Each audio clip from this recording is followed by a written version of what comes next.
آپ سیاست دان ہیں، آپ پاکستان کے وزیر رہے، آپ اب بھی ایکٹیو ہیں پالیٹکس میں.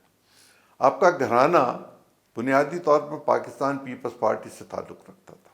جی ذوالفقار علی بھٹو صاحب کو آپ کے بڑے بھائی صاحب لے کے پنجاب کے مختلف دوروں پر اپنی گاڑی میں گھماتے پھراتے رہے. جی اور گہرا تعلق تھا. جی لیکن جب آپ نے ان کے بعد رہائش بھی وہیں ٹھہرتے ملتان میں وہیں ٹھہرتے تھے.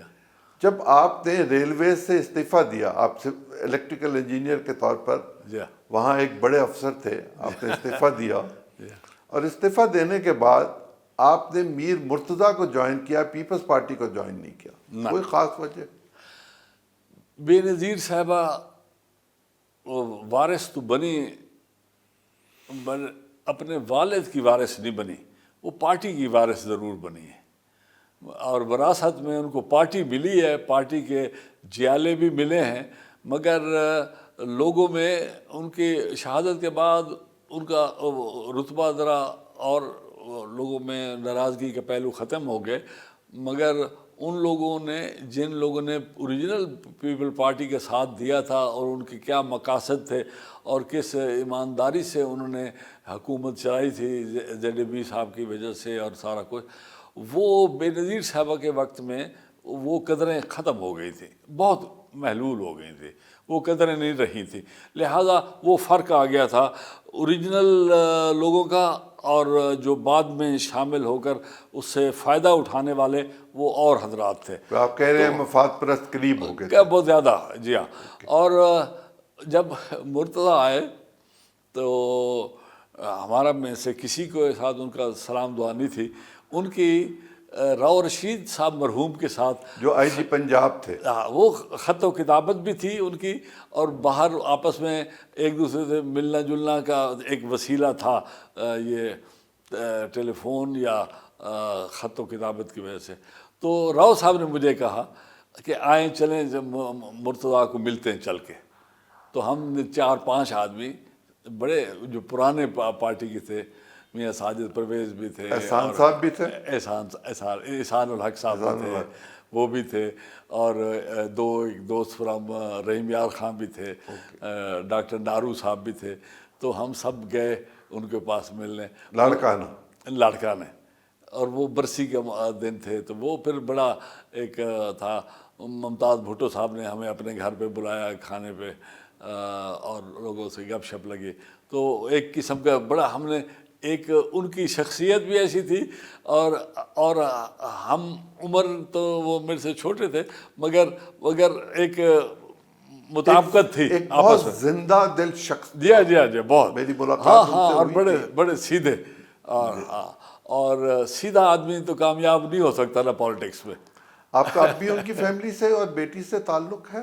جی ہاں، میری ان کے ریگولرلی ان کے بیگم صاحب سے، وہ آج کل رہتی ہیں ادھر لیبنان میں، وہاں میں ان کی خیریت پوچھتا رہتا ہوں. بیٹا بھی میرے ساتھ ان ٹچ ہے. بیٹی کی شادی ہو گئی ہے، وہ میرے پاس ہیں ان کے قوائف، مگر میں ان سے کم رابطے میں ہوں. لیکن تعلق موجود ہے، اور وہ کوئی اس میں کمی نہیں آئی، محبت میں بھی کمی نہیں آئی. ٹھیک. 2002 میں آپ نے انتخاب لڑا. نہیں، ذرا پہلے پیچھے چلتا ہوں. آپ کی فیملی کا تعلق ملتان وہاڑی سے؟ جی، ملتان کی تحصیل ہوتی تھی، وہاڑی تحصیل تھی. وہاڑی میں ایک بڑی شخصیت تھی پاکستان کی پالیٹکس، جی ہاں، ممتاز دولتانہ. ممتاز خان دولتانہ بہت بڑی شخصیت تھی اپنے وقت. جی بالکل. کھیل جو کھیلتے تھے ویسا کھیل کوئی کھیل نہیں سکتا تھا سیاست میں. اس ملک میں ان کا ایک رول تھا. آپ لوگوں کے ان کے ساتھ تعلقات میں یہ بات سننے میں آئی کہ وہ ان کو پہلی شکست آپ کے خاندان نے دی تھی انڈائریکٹلی. ممتاز خان کے ساتھ ویسے روابط کے علاوہ ہمارے رشتہ داری بھی ہے. اوکے. میرے ان کی فرسٹ کزن جو ہیں وہ میرے چچا سے بیاہی ہوئی تھی، اور وہ ایک اور وہ تعلق بھی تھا. تو سیاست جو تھی وہاں اس کا درجہ اور تھا، وہ کوئی ذاتیات نہیں تھے، وہ جیسے دو بڑے لوگ ایک جگہ پر رہتے ہوں تو اس شان و شوکت کے ساتھ ہر کوئی اپنے آپ کو بڑا ہی کہتا ہے. تو وہ اس میں میاں ممتاز کا پورے پنجاب میں رشتہ داریاں تھیں، ان کے تعلقات تھے، اور مگر افسوس یہ ہے کہ وہ کوئی کامیاب سیاستدان ثابت نہیں ہوئے. تاریخ یہ کہ تاریخ میں وہ گم گئے. مطلب کوئی چیز ایسی نہیں کہی جا سکتی جہاں پر کہا جائے کہ جی ان کی بہت زبردست کنٹریبیوشن تھی، انہوں نے علاقے کے لیے یہ کام کیا، یہ کیا. آپ حیران ہوں گے کہ ان کے علاقے میں تو پہلا چیزیں ایک دو بنائی تھی، وہ میں نے جا کے لوڈن میں اس کے چیزیں اپنا مشرف صاحب کی گورنمنٹ میں ہم نے وہاں پر جا کر اس کو شروع کیا. اور وہ بہت کچھ کر سکتے تھے، چیف منسٹر بھی رہے تھے، چیف منسٹروں سے بھی اوپر تھے وہ تو ہاں، اور تعلیم یافتہ بھی تھے. وہ خواہ مخواہ ایک معمولی سی امبیسڈر شپ لے کر چلے گئے بھٹو صاحب سے. بھٹو صاحب نے ان کو کہا کہ تم نے میرے خلاف الیکشن لڑا ہے، تم نے چلو تم جا کے امبیسڈر لگ جاؤ. حالانکہ وہ ایم این اے شاید بن گئے تھے، ایم این اے بنے تھے. ہاں، اور اس سے پہلے ایبڈو میں تھے وہ. جی ہاں، ایبڈو ان پہ لگا، ایبڈو ہٹا تو پھر یہ 70 میں. جی ہاں، وہ لڑے الیکشن کونسل مسلم لیگ سے. جی ہاں، کاؤنسل ان کی اپنی جماعت تھی. جماعت یہ چٹھا صاحبان، یہ وہ سارے ان کے بڑے پرانے لوگ جو تھے ان کے ساتھ تھے پنجاب میں. مگر وہ کوئی ایسی چیز کر نہیں سکے. اچھا، دوسرا تھا کہ ان کی لیگیسی میں ان کا ایک بیٹا تھا، ایک بیٹی تھی، دونوں نے کوئی ایسا کام رول نہیں ادا کیا. بیٹی ابھی بھی فوت ہوئی ہیں، کھوڑو صاحبان کی بہو تھیں. میں نے ادرار کھوڑو جو آپ کے ٹی وی پہ آتے ہیں، میں نے ان کے ساتھ افسوس بھی کیا، اور وہ میری بالکل بہن کی طرح تھی، میرے ساتھ بڑا تعلق، رشتہ ناتا، تعلق، عزت، احترام. یہ مخالفت سیاسی اور چیز ہوتی تھی، تعلق لوگ رکھتے تھے. یہ آج کل کسی وجوہات کی وجہ سے لوگ ایک دوسرے کو برداشت نہیں کرتے، ورنہ تو بڑا اخلاق کے ساتھ ووٹ مانگنا تھا نا. یہ ایک نظریے کے حق میں، ایک نظریے کے خلاف، اس میں عداوت اور ناراضگی کی کیا بات ہے؟ آپ کے ایک چچا ذوالفقار علی بھٹو کی کیبنٹ کا حصہ رہے پنجاب میں. جی جی جی، ذرا کچھ بتائیں گے. میرے وزیر عطاب بھی رہے. میرے والد سے چھوٹے بھائی تھے، ایم کے خاکوانی، محمد خان اس کا نام تھا. انگریزی میں جو چونکہ وہ لکھنے لگ گئے تو سارے ایم کے کہنے لگے. ایم کے نام بھی چھوٹا تھا، منہ زبان پہ بھی لوگوں کو چڑھا ہوا تھا، تو وہ ایم کے بارٹ لا تھے، باہر سے پڑھ کے آئے تھے، اور ان کو میرے بڑے بھائی نے متعارف کرایا. چونکہ ان کا بھٹو صاحب سے تعلق تو ان بھائی صاحب کا تھا نا، انہی کا، اس لیے انہوں نے تو وہ انکل کے ساتھ انہوں نے ملایا، اور انکل کو کہا کہ آپ کا یہ خانوال میں زمین بھی ہے اور آپ کا وہاں آنا جانا بھی ہے، آپ کا کاشتکار بھی وہاں پر. یہ ڈاکٹر برلاگ جو سب سے پہلے انہوں نے یہ گندم کی ویرائٹی نکالی تھی، یہ وہاں پر ان کے مہمان تھے انکل ایم کے، اور لہذا وہ ایک جانے پہچانی شخصیت تھی.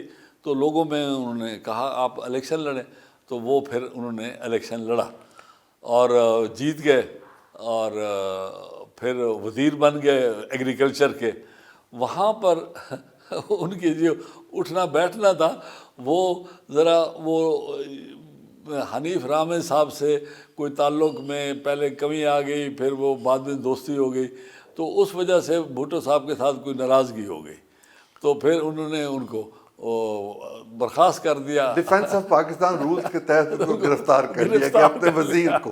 بھٹو صاحب کے اندر یہ تو چیز تھی نا، وہ ناراضگی کا پہلو جیسے آج کل ہے نا، ایک دوسرے کو برداشت نہیں کرتے تو اس کو جیل میں ڈالو کسی بہانے سے. اس مقدمے میں حنیف رامے صاحب بھی گرفتار ہوئے. حنیف رامے صاحب راجہ منور بھی گرفتار بھی اس کو کیا، اوروں کو سندھ میں بھی آپ بھی گرفتار ہوئے. میں بھی گرفتار. آپ کا کیا تعلق تھا؟ آپ تو ریلویز میں تھے. ہوا یہ کہ ایک انہوں نے ایک راجہ منور نے ایک خط بنایا آرمی چیف کے نام پہ کہ دیکھیں یہاں پر یہ ہو رہا ہے، یہ ہو رہا ہے، یہ غلط ہو رہا ہے. تو ان کو اکسانے کے لیے بھٹو صاحب کے خلاف ایک عرض داشت بنائی، اور وہ اس کو کہا کہ اس کی تشہیر کرتے ہیں. تشہیر کے لیے میرے پاس دفتر میں سائیکل سٹائل مشین ہوتی اس وقت وہی پرنٹنگ کا ایک میں نے اس کو وہاں پر کوئی 100-150 کاپی بنا کے دے دی، تو وہ پولیس کے ہاتھ لگ گئی. وہ ان کی گاڑی سے برآمد ہو گئے. تو وہ اس چکر میں پھر سزا تو ایکچولی سرکاری ملازم تو میں تھا اور کام بھی میں نے غلط کیا تھا اصولی طور پہ. تو وہ پھر نیچرلی میں نے کہا انکل کہہ رہے ہیں ان کی کاپیاں تو یہ بازار سے تو کوئی کرے گا نہیں، چلو میں ان کو کاپیاں کرا دیتا ہوں. یہ تو نہیں معلوم تھا نا کہ یہ کاپیاں پکڑی جائیں گی اور اس کے اندر میرا نام. اور میں نے 2-3 ہفتے ہاں نہیں کیمپ میں نہیں، میں پہلے ادھر رہا سول لائن میں تھانے میں. ذرا بہتر تھا نا. میں ایسی تھا. وہ ہمارا واقف تھا وہاں کا S P D S P جو انچارج تھا وہ میاں والی کے تھے، تو خان صاحب وہ خیال شیال کرتے، بدتمیزی نہیں کی کسی نے بھی. تو پھر اس کے بعد وہ کیس لگ گیا، کیس چلتا رہا. صادق قریشی چیف منسٹر بن گیا ملتان کا، وہ ہمارے خلاف تھا. تو اس نے میری شادی ہو رہی تھی، تو شادی والوں کے جو طریقے پتہ لگے ان کو بھی پتہ ہوگا چونکہ ملتان میں ہی تھی. ہاں تو انہوں نے کہا اس کو اب گرفتار کر لو. ٹھیک. تو تاکہ تو وہاں شاہ صاحب تھے ہوم سیکریٹری، بڑے نیک شریف انسان تھے. انہوں نے کہا ایسے نہ کریں، عزت دار لوگ ہیں، جہاں شادی ہو رہی ہے ان کا بیچاروں کا کیا قصور. وہ نون سمان تھے فیملی سرگودا کی، تو بھئی یہ مناسب نہیں لگتا. تو پھر انہوں نے کہا اچھا چلو شادی کے بعد گرفتار کر لیں گے. تو شادی کے 2-3 دن بعد انہوں نے تو ساری جیل میں مشہور ہو گیا کہ دولہا آیا. تو پھر ہم نے کہ 2 مہینے وہاں جیل آگے چلتے ہیں.